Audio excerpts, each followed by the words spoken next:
Hi, I'm Bruce with the Space Force Association, and welcome to the Spacepower Internet Radio Show. Got a great show today. The always interesting Colonel Bill Woolf, President and CEO of the Space Force Association, is here with us. And also Steve, who is the President of the Experimental Sounding Rocket Association, is with us. I don't know if you know this or not, but you can actually send your own rocket into space. You can brew your own rocket fuel and send it into space. And Steve is going to tell us all about how that works. So stay tuned. My guest is retired Colonel Bill Hippie Woolf. He is the president, CEO, and founder of the Space Force Association. Colonel, it's great to see you. Thanks for coming. Hey, Bruce, thanks so much for having me. Really appreciate you doing this. It's great to get the word out about what the Space Force Association is doing. And so it's great on a monthly basis to catch up with you and just share with folks about what's happening around the organization. Yeah, and there are some great things happening too. I got a whole list of stuff I want to go through, but I know that we've had some personnel, exciting things happen with personnel. We're growing, we're expanding. I thought maybe you want to take a minute and talk about that. When I started SFA back in 2019, I didn't know how it would just attract some extremely talented people. I didn't know the level of folks that would surround this organization and this mission, you included, by the way, but a tremendous group of volunteers joined SFA and started to really identify with the mission and vision of the organization. And so we've got our new chairman of the board of directors is Matt Domo. And for those of you who don't know who Matt Domo is, I'd recommend do just a little bit of research because he co-founded AWS and he's worked with, Amazon for a long time and he's worked with Microsoft before that. And so he refers to, when he says Jeff and Bill, who he's referring to is Jeff Bezos and Bill Gates. And so he worked directly with both of those individuals and helped grow both of those organizations tremendously. So when he came to us and I started talking to him about what we were doing here at the Space Force Association, he was really intrigued and he goes, "Hey, I really like this mission and the vision you have for the organization, so I want to help." And in talking with him, I said, "Hey, would you be willing to serve on the board of directors?" And he goes, "You bet." And then as we continue the dialogue, he says, "Hey, I really think I can help here in organizational structure and setup." And I said, "Well, Matt, I don't know anyone else who's built several multi-billion-dollar companies, so we're honored to have you at SFA." So we held elections just a couple weeks ago, and the board elected Matt to chair the SFA board of directors. And I did an interview with him, albeit a rudimentary interview last year. So if folks want to go back and listen to that, you sure can. It's a podcast interview that I did. And you can go to our YouTube channel and watch that. But recommend we get an interview with him in the near future, Bruce, because he's just a tremendous asset. And now what he's doing, in his real job, what he does is he founded an AI company. And so he is what I would call a national treasure in artificial intelligence, extremely versed in it, knows exactly what's going on. So just a great asset to have in the organization. Really honored to have him there. But it's not just about folks coming to the organization and joining. It's also about the tremendous valuable folks that we've had on the team that are retiring. And so for many of you, Rhonda Shea, she actually started this radio show, helped us start this radio show and gave us the connections to allow this radio show to happen. So really appreciate her leadership. But the radio show is just a small part of everything she's done. She was one of our first employees at SFA. And, when I was going through kind of looking at what we need to do to get this thing going, I said, hey, we really just need to get the word out or help get the word out about what the organization is. And she's perfect at that because she's got a background in public affairs and she's sales and she's led teams of 20, 30 folks. She worked for Disney. And so she, like many folks, they reach out via social media, LinkedIn mostly, and they say, hey, I want to help. And so Rhonda reached out 3.5 years ago and she goes, hey, I like what you're doing and I'm kind of semi-retired, but I sure would like to help you out. So she joined the team then. And I think our social media at the time that she joined, I think we maybe had 1,000 followers or so. And after she joined, very quickly, we rose to, 30,000 plus followers that we've got today. So I attribute a lot of that to what she's done for the organization to help get the word out. She's been our quote unquote den mother at SFA for many years, and the entire staff refers to her as such. And then she helped us stand up Spacepower Conference and sold many of the sponsorships there and got really Spacepower Conference off the ground. So I attribute a lot of that success to her passion for the mission. And anyone who talks to her just, they just overcome with enthusiasm because she exudes so much of it, so it's just been a real treat having her on the team, and she's going to stay with us. She's like, hey, I can't, work full time like I've been doing, but I can definitely volunteer. So she's not going too far away from the organization. She's just stepping out of her role as general manager into a volunteer capacity. So really honored to have worked with Rhonda and will continue to work with her. So that's kind of what's going on with the staff, but I'd be remiss if I didn't talk about the chapters. So much going on with chapters. One of the things that when I talk to General Saltzman, what he asks on a regular basis is, how many chapters do you have and where are they at? Because one of the problems, and we've talked about this before, is there aren't a lot of Space Force bases. And so how do we get the message out to just different communities about what the Space Force is and what the Space Force is doing? And he asks that question deliberately to find out, hey, how are you engaging with the different local communities? So the chapters is the way to do it. And so he actually, probably because he supports chapter efforts so much, he supported a recent event down in Huntsville. So a big shout out to the Huntsville interim president, Damon Feltman, for putting that event together to do the premiere of the new video that came out from the Space Force to help educate folks about what that is. So that is made for planetariums, always above. And so they did that at the planetarium there in Huntsville. Great event. It was the premiere. General Saltzman showed up, did a fireside chat with Damon Feltman. And so really excited about what the chapters are doing. Yeah, that is exciting. And speaking of chapters, I know we've got stuff going on Vandenberg, but interesting things happening up in Boston. That's a new chapter that's just getting going. Yeah. Here's an example of really what this organization's all about. You want to get involved. You want to learn about the Space Force. You can't join the Space Force. You can join SFA. I say that all the time. But here's an example of a Space Force guardian who took it amongst himself to create a chapter because he saw the potential for SFA. And he's like, hey, I want to get involved not just in what I'm doing in the Space Force, but I want to help outside the Space Force as well. So he volunteered to start a chapter in Boston. And so if you've not had the chance, go to LinkedIn, type in SFA New England Boston, and take a look at an event that they're doing here in just a couple days. On June 11th, they're going to be hosting Lieutenant General Phil Grant, who is a commander of Space Systems Command. He's going to do an all-call with Guardians in the location beforehand, and then he's going to open it up to the local community there for folks to just learn more about what the Space Force is doing and what some of his priorities are. In Space Systems Command, for those who don't know, that is the lead field command for all acquisitions for the U.S. Space Force. So any new program we buy, any new capability that the Space Force buys, it goes through Space. So they've got a saying outside SSC there in Los Angeles that says space starts here. And that's true. That's exactly where it starts, is with the acquirers. And they do phenomenal work to get us the programs we need, the Space Force needs, we the nation, but the Space Force needs to ensure freedom of action in the space domain. Yeah, it's exciting stuff. There's so much going on. I kind of follow your travels, which are far and wide, and you're a man on the move. And you've recently been in Washington, D.C., and you've been visiting members of Congress up there, Space Force leaders. I'm just curious what those conversations, obviously they're about the Space Force, but what's going on up in Washington, D.C. as it regards to the Space Force? Yeah, it's exciting. Our lawmakers are getting it, that we need to ensure the Space Force has the resources it needs to accomplish its congressionally mandated mission of ensuring freedom of action in the space domain while denying our adversaries the ability to do the same. And so it's always good to get to the Hill and talk to those lawmakers about how we can ensure the resources are going to the Space Force. So what we did for this trip is we went up to just engage with members of the Space Force caucus, which, by the way, for folks who want to help inform members of Congress about what the Space Force needs and help be an advocate and a champion for the Space Force, go check out the spaceforcecaucus.org website. And if your representative is not a part of that, I'd recommend that you reach out to your representative, your local representative, and say, hey, you should join the Space Force Caucus to ensure the Space Force is getting the resources it needs. But what the Space Force Caucus did, really excited about this, is we drafted language to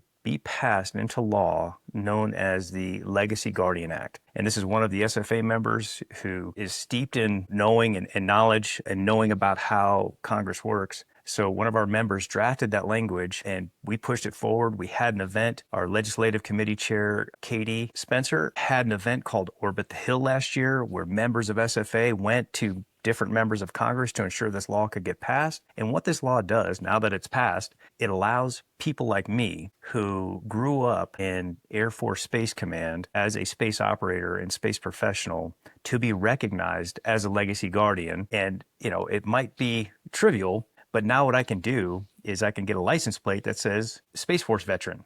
Nice. And what this does is it allows thousands of members like me to be recognized as veteran because a lot of the support comes from our veteran corps. But as we know, it takes a long time to produce veterans. Mm-hmm.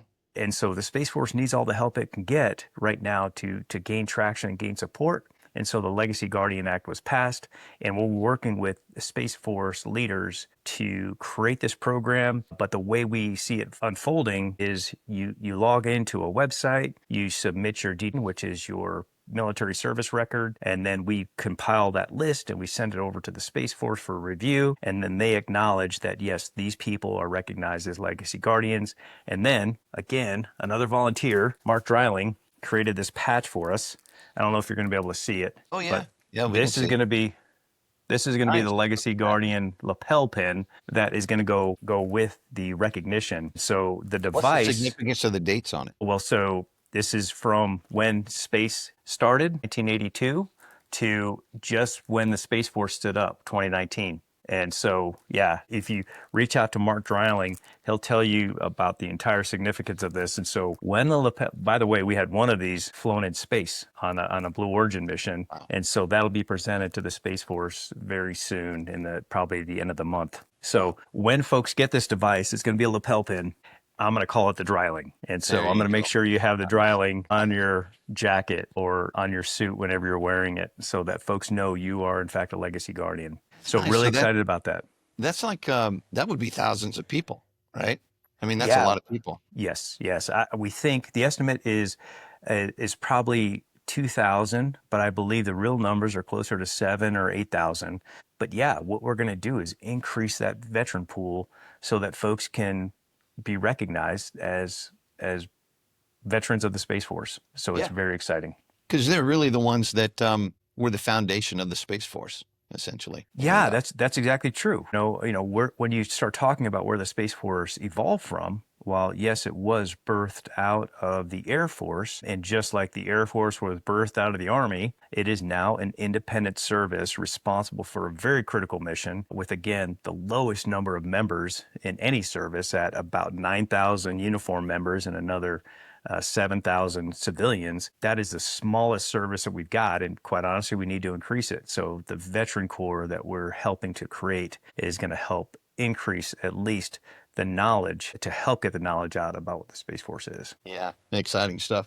Let me ask you a little bit deeper question. Since we're in Washington, D.C., and that's the home of all policy things that are happening, there's been a lot of discussion around budgets. It's the time of year for that. And a lot with, on the DoD side, the military side, talking about cost efficiencies, which I think intuitively everyone thinks there can probably be some cost savings, in different areas across the military, but also talking about spending increases in areas. And I'm just curious, haven't been up there on the Hill recently, what does all that mean for the Space Force? Yeah, that's a great question, and one that Space Force leaders are obviously engaged with the Senate and the House on to ensure that they're getting the resources they need.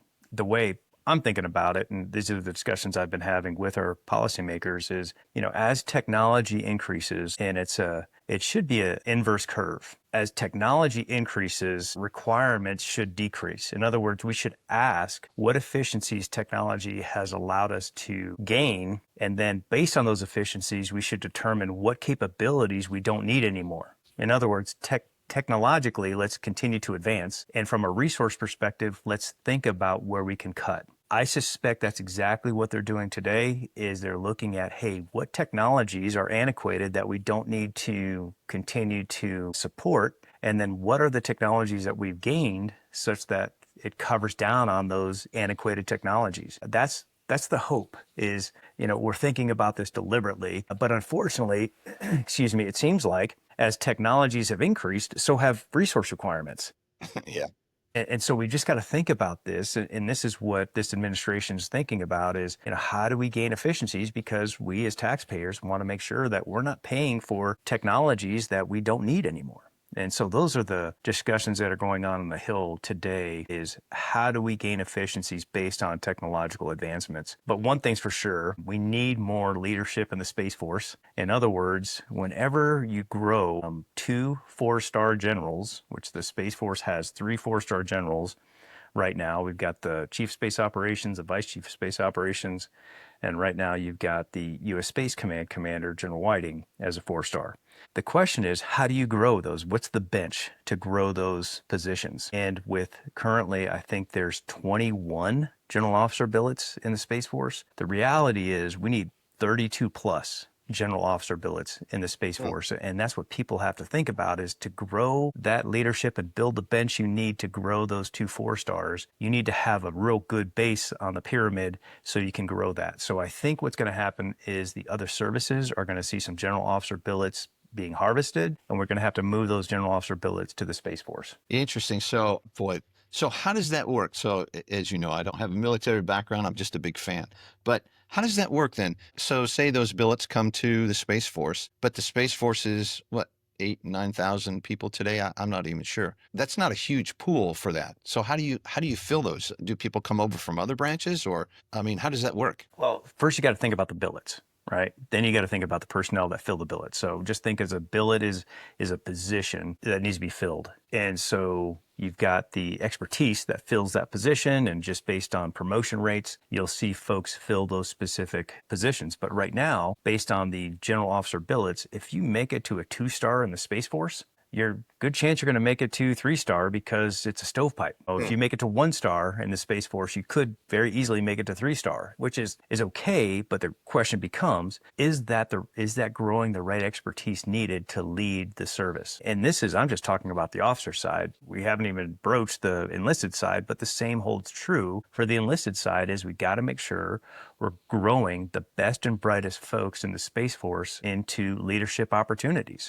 And so that's why we need more general officer billets for the Space Force, so that they can grow the most talented folks to fill those billets, to fill those positions that they currently don't have. Yeah, it's exciting. You think the Space Force is going to see more general officer billets? 100%. I was talking to one of the members of Congress, and I just let them know, I said, hey, by the way, we need to ensure I know there's cuts happening across the services, but we need to ensure we have Space Force general officers billets so that we can fill that with the right talent, fill those positions with the right talent. And they exclaimed, they're not going to have a problem. Space Force is going to get the general officer billets they need. So I'm hoping, and I'll continue to follow that specific item as we see changes happen there at the national level. Yeah, you think the members of Congress, I know probably, last couple of years, it was an educational thing where a lot of members of Congress were like, Space Force, I don't really know much about that. Is the level of knowledge increased? What's the sense among members of Congress? Are you still spending a lot of time on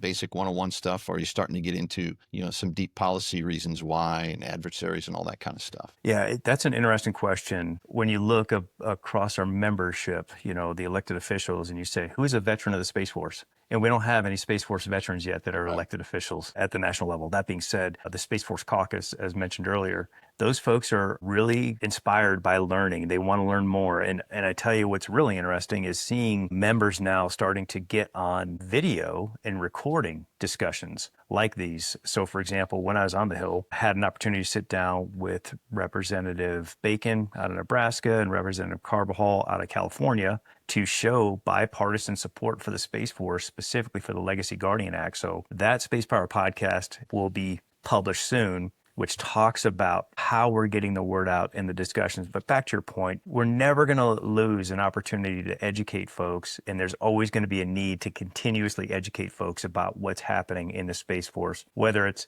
basic understanding of Space Force organization and infrastructure, or if it's, advanced discussions about capability needs based on existing threats. So that opportunity is constant. There's never not going to be a need to have discussions about what's going on in the service. Yeah, that's exciting stuff. Thanks for sharing that with us. I want to move on to a couple things, some programmatic stuff that's going on in the Space Force Association. It's always changing. It's always moving. Every time I talk with you, I learn new stuff that I thought I knew before, but it's changed. So I know there are exciting things happening at Space Professional Society, and you also you and I talked about the Space Research Fellowship. I'd love to get some details on the Space Professional Society. Hey, let me talk on the Space Research Fellowship first, and then I'll come back to the Space Professional Society, because I think, one is executing and one is in development.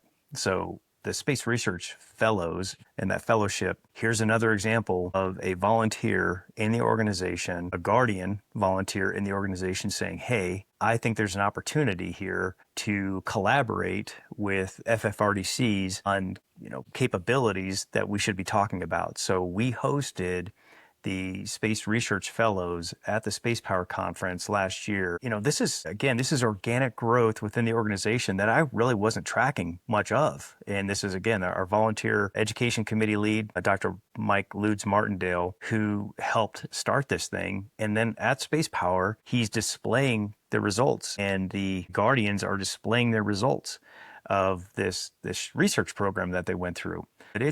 And then Matt, as I talked about earlier, he looked at one of these and he goes, are you seeing what they're talking about over there? Because they're talking about some really cool things. And I said, Matt, to tell you the truth, I wasn't tracking. But for those who aren't tracking, I'd recommend that you go to our website, ussfa.org, and look at Space Research Fellows. And what it is about initiating space research programs to connect young professionals with research institutions. And what it does is it pairs bright young space professionals with top researchers in federally funded research and development centers, think tanks, and universities to pursue research topics relevant to the Space Force and its individual mission areas. It's really the first of its kind, and it's structured to inspire and challenge young leaders to expand their thinking and challenge established operational and tactical constructs, propose innovative approaches, and stretch the envelope of Space Force thinking on how to gain and maintain space superiority. Very excited about this program.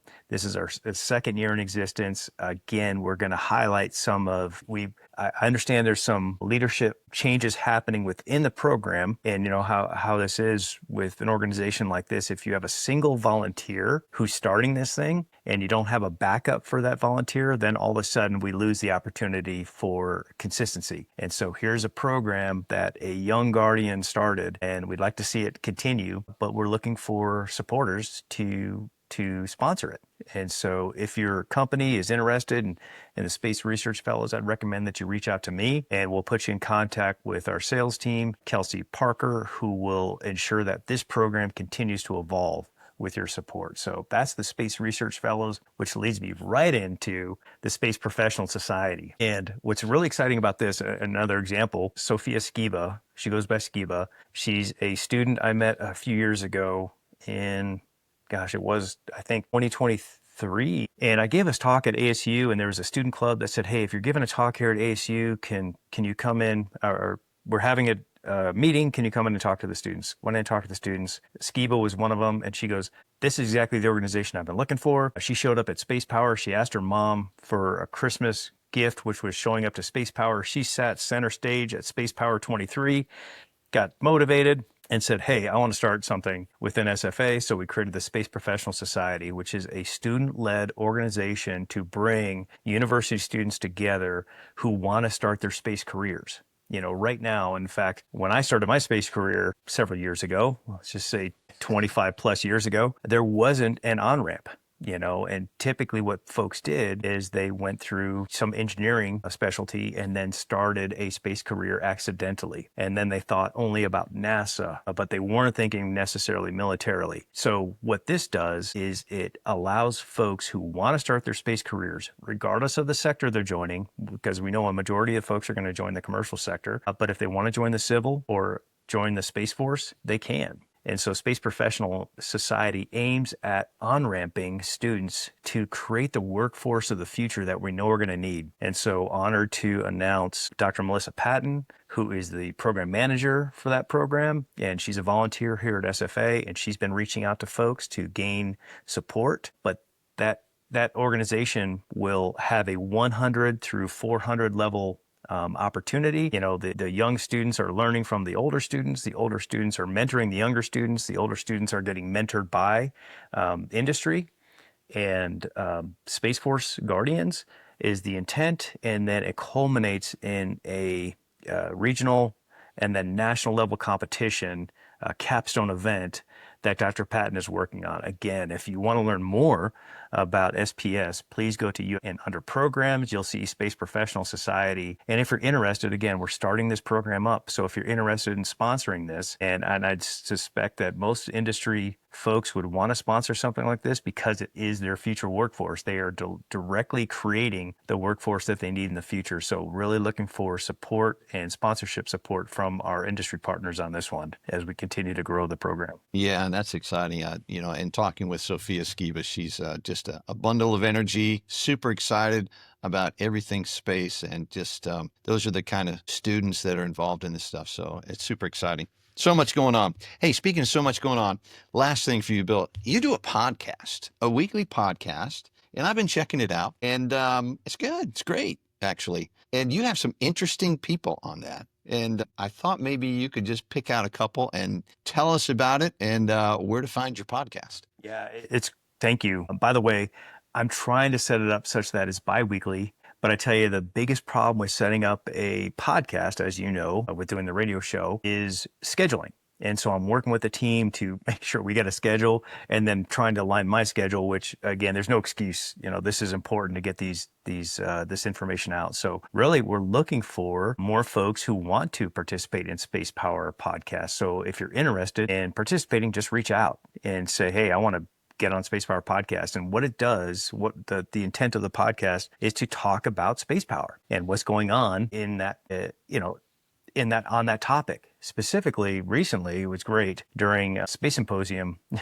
was a lot of fun because I was able to interview Lieutenant General Miller, who is the commander of Space Operations Command. And during the interview, and we're talking about advanced training requirements and how he's preparing the force to ensure that they're ready to protect the space domain and defend the space domain, and if necessary, to offensively ensure that we're gaining the ground that we need in the domain. And while we're having that discussion, General Saltzman just happens to walk by. And so General Saltzman, Chief Space Operations, just crashed that podcast. So if you've not had a chance to watch that one, I think that's a pretty entertaining podcast. And of course, we got insights from General Saltzman on what he's thinking about with creating the warfighting culture that he's creating in the service. So that's one. Another one is Gerald Shaw from Gravitics. Very interesting company, because what they're doing is creating on-orbit capability technology to replace the International Space Station, or at least they're trying to. They're competing with many other companies that are trying to do the same thing, but he talks about how they're doing that. If you want to hear more from Gerald Shaw and really from other folks, what we've done at SFA is we've partnered with a company to create the Space Cities event. So if you're not tracking, Space Cities is an event that we're hosting at the Capitol Hill Club on June 20th, where we're talking about the intersection between commercial, NASA, and Space Force. And so we're bringing folks in from all the sectors to have a discussion, because this administration, President Trump said in January, we're going to Mars. Well, we just don't go to Mars. We got to talk about how we're getting to Mars. So there's a big infrastructure discussion that we've got to have, and we need a lot of folks having this dialogue. So really excited about that event. I was going to wrap up here, Bill, but I got to ask about that. So we've got people from Space Force, from NASA, and just the civilian, the industry side. And is it going to be like a panel? Is it going to be, I mean, how do you show up? Can I just show up? Well, I mean, I might just show up. By the way, yes, it'd be great if everyone could show up. But the fact is, we've got about 100 seats available. Yep. And so it is an invite-only discussion, but the intent is to collect around this dialogue so that we can continue to advance it. And right now, there's a lot of pockets that are having discussions about what this means. But if you think about this from an economic standpoint, just look at how cities are being established around access to space. So Starbase is an example. Down in Boca Chica, Texas, just got recognized as a city that the entire city is focused around access to the space domain, which, by the way, if you look back at one of the Star Trek movies, remember when young Captain Kirk was getting recruited into the Federation, he was driving to what looked like a city that was focused on gaining access to space. So that's happening now. So now we got to have a dialogue about what that looks like and how many more quote unquote space cities are going to be established around ensuring access to space to ensure we have the capabilities up there, not just from the Space Force's perspective, but from NASA and commercial, to ensure this space economy that we know is coming can be ready to be created. So really exciting stuff. That is exciting. And I'm sure that'll be the subject of a podcast or two. So we'll look to get the details from that. Colonel Woolf, thank you for taking time today. Ladies and gentlemen, Bill Woolf, President, CEO, founder of the Space Force Association. Thanks for taking time. Much, Bruce. Really appreciate it. The Space Force Association is a way you can get involved in the space community, network with military, industry, and academic leaders, and support our Space Force and the guardians who protect us. The SFA provides opportunities to research, inform, and advocate for a strong Space Force. SFA will keep you informed on the latest developments in space and our Space Force. Show your support. Sign up today at ussfa.org. That's ussfa.org. I am with Steve Taylor, president of the Experimental Sounding Rocket Association, and very excited to talk with Steve today. So, Steve, welcome to the show. Well, thank you, Bruce. I'm looking forward to it. Yeah. So I got to tell you, I did a little bit of searching on your website, on the Experimental Sounding Rocket Association website, and I found lots of fascinating things. But one thing that I didn't find on there, and I would really love to know, is a little bit about you. I didn't find your background or details about you. So, take us through, how does one get to president of the Experimental Sounding Rocket Association? What path through life have you taken? So I've actually, we can start early in my life, which is being motivated by our moonshots. So I was one of those kids that was 10 years old and on vacation with my family watching Neil Armstrong step on the moon. Ever since that time, I've been fascinated with space and manned space flight, and now more recently, the commercial space flights. But my pathway actually, I've had two careers. One is actually degrees in chemistry. I did basic science research in the medical industry, so biochemistry, for sort of the first half of my career working in orthopedics and geriatrics and understanding connective tissues and bones and implants and that sort of thing. Then the second career was actually, I stepped out of that environment and into really an IT environment. One of the things I did in the hospital, which was right around the time when we were beginning networks and internet and that sort of thing. And so I became fascinated with that. And my career took me into that pathway. So I ended up with, ultimately, after the company had been bought and sold, but with a company called International Network Services that was sold to Lucid, came back out as International Network Services and into British Telecom. Ultimately, I ended up managing a professional services area and ran a portion of the United States for British Telecom and our professional services area. Yeah, it's kind of a different, it's a math science background, always a passion, into network engineering, and then, into the management side. Yeah, that's exciting. You and I share a little bit of common background. Back in the day, I worked for this tiny little startup called Cisco Systems.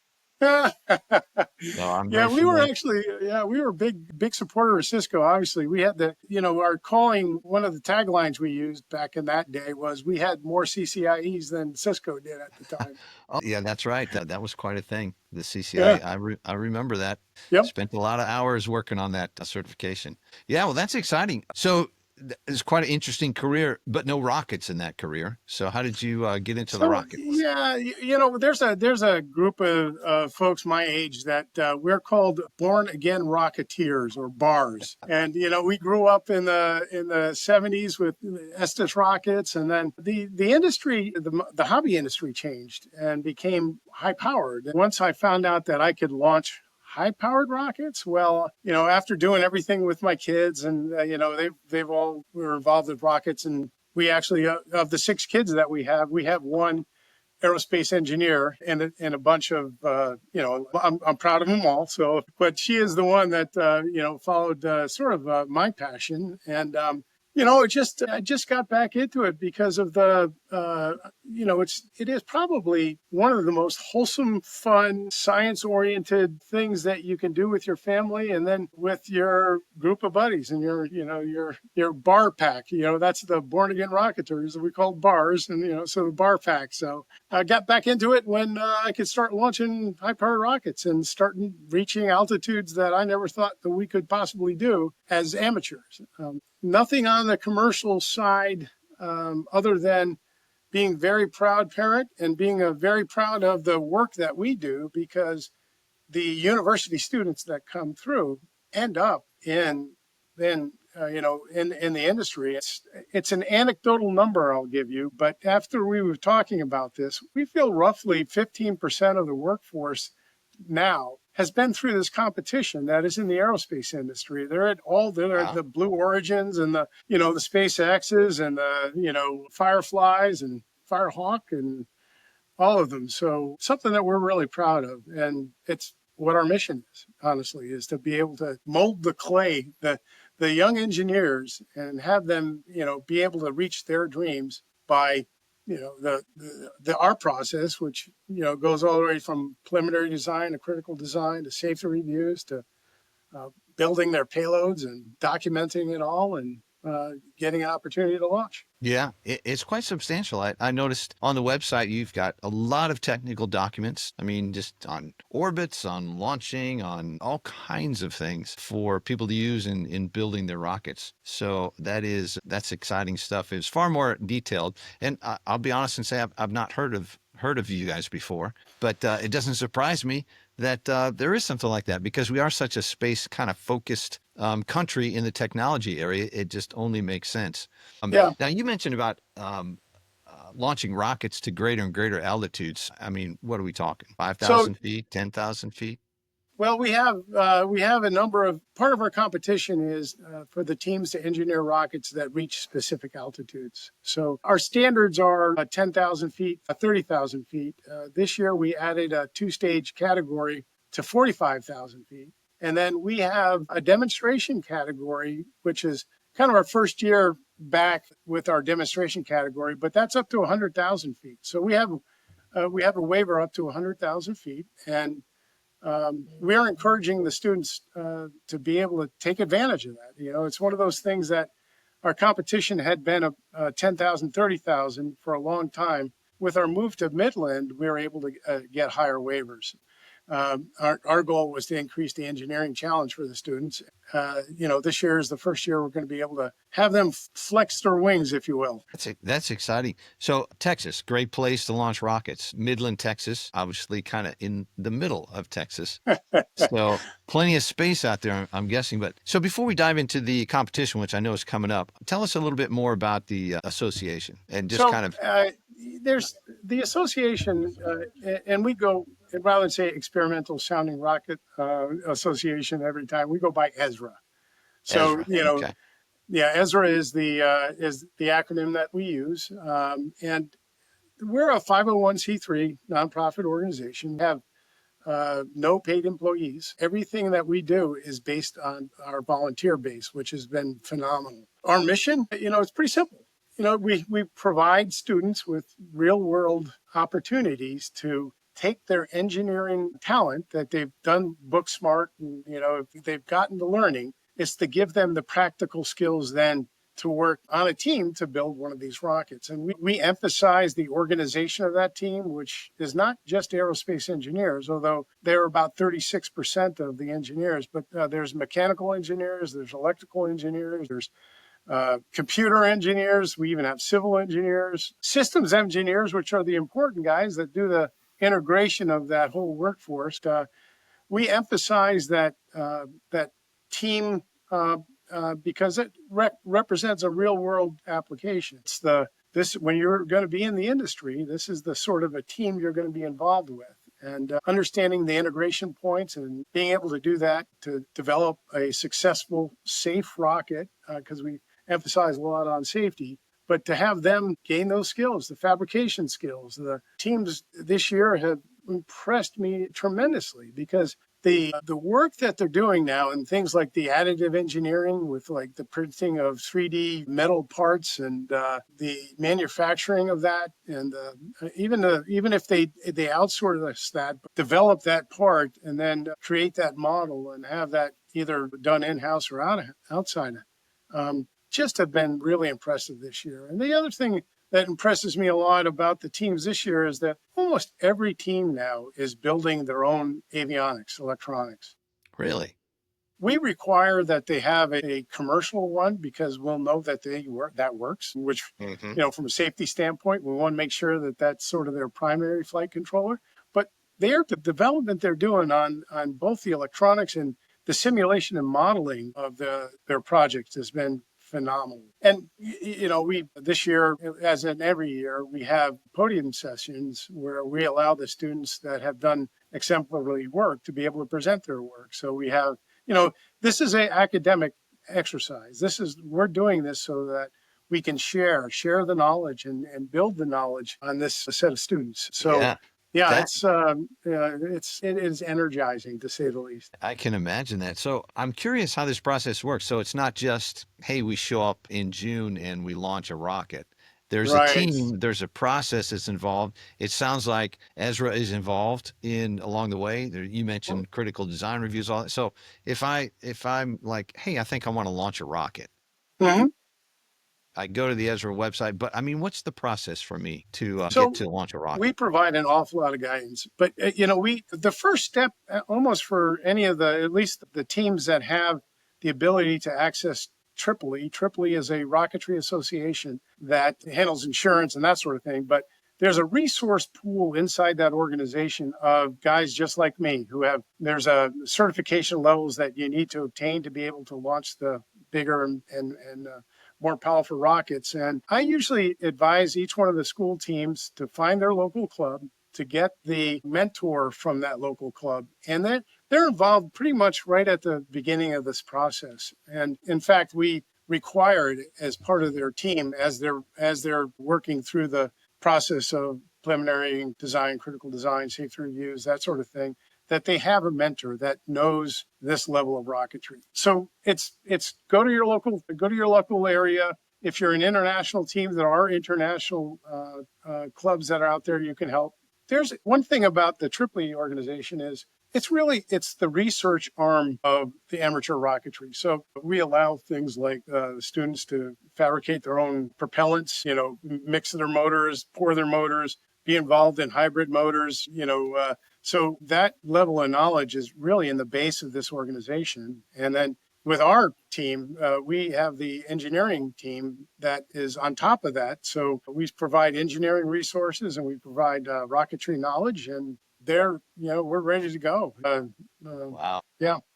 Yeah, that's exciting. You can pour your own solid rocket motor. That's it's that's the other piece, my background, take the chemistry background and tweak rocket formulas to be able to maximize the thrust, or if it's the initial punch off the pad, or if it's the long burning.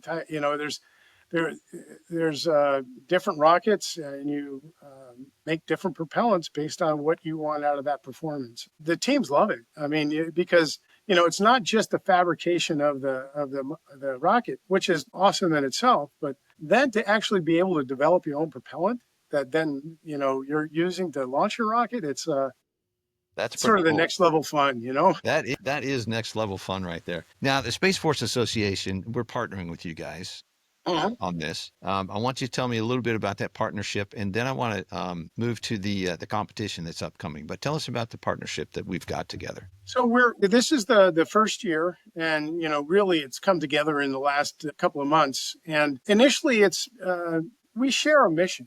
Our mission statement is almost the same in that we're looking to develop that next level of engineer, and the next level of aerospace engineer, to build the aerospace industry in Texas or nationally or internationally. So it is a partnership that's just these things are very much alike. And what yours is really at the industry level, ours is university level, and it's really being able to take the industry component and our university component, put it together so we've got a complete picture up and down the stack of the aerospace industry. So that's, and it's this is the first year, and it's only been within the last few months, but we're sharing contact information, and the SFA is going to be sponsoring a industry event for us at our launch this year. So I think there's good things to come. We're in the infancy of it, and just looking forward to where it takes us. Yeah, I agree. SFA's excited to partner with Ezra on this. Hey, so speaking of exciting things, June the 10th. So that's the big competition day. So depending on when viewers are watching or listening to this, if that's still out in the future, I encourage you to go check the Ezra website. If not, then you can check the Ezra website anyway for pictures, I'm sure, and you'll know who won. But tell me about that. So I was reading, so over 100 teams, I'm assuming that means like universities. So, and not just national to the U.S., but also international. Several thousand people will attend this. Yep. And you've already mentioned the different categories. So there's like 10,000, 30,000, 45,000, and to me, I read that as the unlimited category. Yeah, the 100,000. No, there's 100,000 that's in a demonstration class. Oh, it's 100,000. So you did put a limit. So okay. So that's for now. Again, this is a new site, and when you're working with the FAA, you have to demonstrate your capability before we even talk about anything else. Okay. And no people. We're not launching people. We're just no vertebrate animals. That's part of our rule set. No vertebrate animals. So, you can't take your favorite pet. Yeah, that's right. No mice or anything like that. But I can't did see launch that there's a dogs payload in space. that you launched, though, right? Yeah, we have a payload requirement. So although we discourage it, it can be just a ballast, a weight, 2.2 pounds no, I'm sorry, 2 kilos. I'm sorry. And then, but we have a payload challenge actually that's part of this. So we partner with Space Dynamics Laboratory, and their company is all about the payload. And so they sponsor this category for us, and it's the most innovative. It's the most practical. It's the most, they go through a first, second, and third place, and the teams will develop these very sophisticated payloads that last year, the winner, and I wish I could remember off the top of my head what its function was, but they said that there's real world application for this. So it's, again, letting the engineers flex their engineering muscle to do good and to take what is a competition, but then they could even think of spinning off the payload section of this as their first company. Wow. So that's exciting. If you're a college student getting ready to graduate, you've mixed your own solid propellant brew, and now you've got a payload, and gosh, maybe you could start a company. So I got to ask you this question. So, there are winners of these categories. Yes. And I'm assuming you don't win based on how cool your rocket looks. It's more. Yeah. So what? A little more science to that. Yeah, assuming that you get to whatever altitude class that you're in. How do you win? So The whole process is we start out in the beginning of October, and the teams will submit their preliminary design, and that preliminary design is reviewed. We give points for making sure that things are delivered on time. Along the way, there's these little point gathering things that is just the mechanics of this. So then to the critical design, then we do a video design review. When the scoring really starts to get going is when they submit their technical report. And the technical report it's a absolute honest to God, publishable item. And that's the thing we're working with the AIAA on, is to have this become part of that student's academic record and be published. So that's one of the things we're working on, because it's that level of detail and engineering and quality. They get marked on their technical reports during the event. You mentioned June 10th. Is when we open up our convention center, and the students will have already been through an on-site safety review, because it's our first chance to get our fingers on the rocket. They'll be there through their first safety review, and then they put up a poster session. This year we have 150 teams that are going to be at the convention itself, from all over the world, roughly 60-40, 60 U.S. based, 40% non-U.S. based, and that's the 20 countries and that sort of thing. Judges, we have judges from the industry, and we team up a technical person with a non-technical person. And so it's technically they're evaluated, they're judged on that, they're judged on presentation, they're judged, on functionality and that sort of thing. And they get, the real good ones we put up for technical awards and innovation awards and that sort of thing, which is outside the competition. That's just part of their quality of work.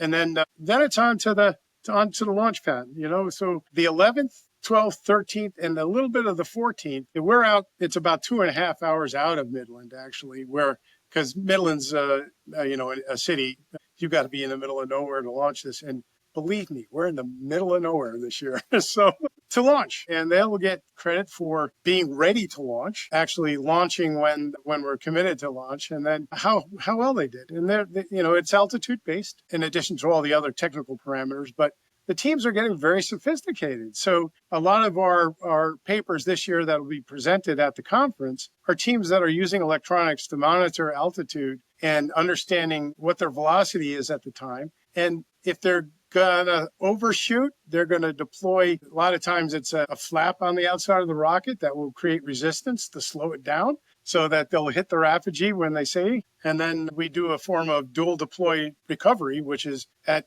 apogee, they'll deploy a drogue chute that slows the rocket down. And then at about 1,500 to 1,000 feet, they'll deploy their main chute, and with the goal of not having to chase the rocket so far. So the big chute opens up when it's closer to the ground so it doesn't drift so much. And then they go out and recover. And recovery is fun too. We have our mission control center that hands out a backpack to every team. A team of 5 will go out to look for the rocket. The backpack contains all the waters and radio. They have to communicate back to our management system. And they also have a GPS tracker on them, so we know where they are when they're out in the field. And we track that. They bring the rocket back. We have a team that then evaluates how well the launch went, downloads the electronic data from their altimeters, and then they sit and they hold their breath until the award ceremony to find out, who's won. If you get an opportunity and you're not able to attend, we also live stream the whole event. So the whole event will be available on our YouTube channel, and you'll see the highs and the lows of university rocketry, because the highs are really high and the lows aren't terribly low. Make sure that they understand the mantra where everything is a learning experience. If the rocket fails, you find out why it failed, and so that next year when your team comes back, you fix the problem. So it's all a learning experience, and it really is an exciting event that the students just jump up and down, hoot and holler, hugging, waving flags. It's a real high for us from what we get out of it and how we feel like we're contributing to the aerospace community. That is exciting stuff, Steve. I'm looking forward to seeing the results of this. And I know Space Force Association, we're excited to partner with you on this year, and first of many to come, I'm sure. And for the folks that would like to attend, it is open to the public. Is that true? Yeah. We just ask that they register. We give them a spectator badge, and we do have them sign a liability waiver form. And not that we've never in our 18 years of running the competition have never had a rocket related incident, but the only incidents we have are usually heat related, for being out in the desert. But we run a very safe event, and we encourage. Midland has been fantastic in terms of their community involvement.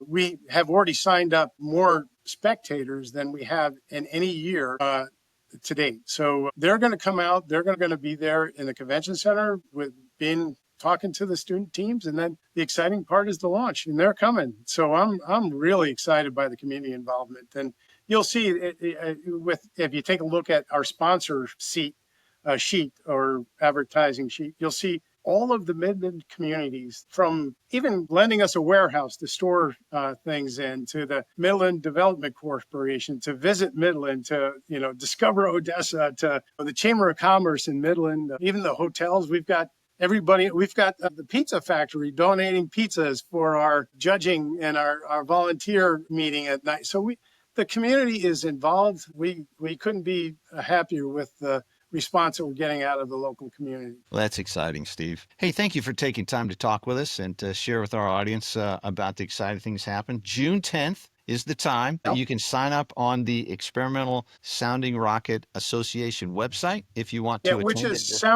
I'm sorry, Bruce. Just to give that the website, it's soundingrocket.org. Soundingrocket.org. I'm not sure. Yeah, soundingrocket.org. Yep. Sounding Rocket, that's much easier to say. Soundingrocket.org. If you'd like to attend, you can just sign up and check it out on June 10th. Thanks, Steve. Hey, I enjoyed it. Thank you, Bruce.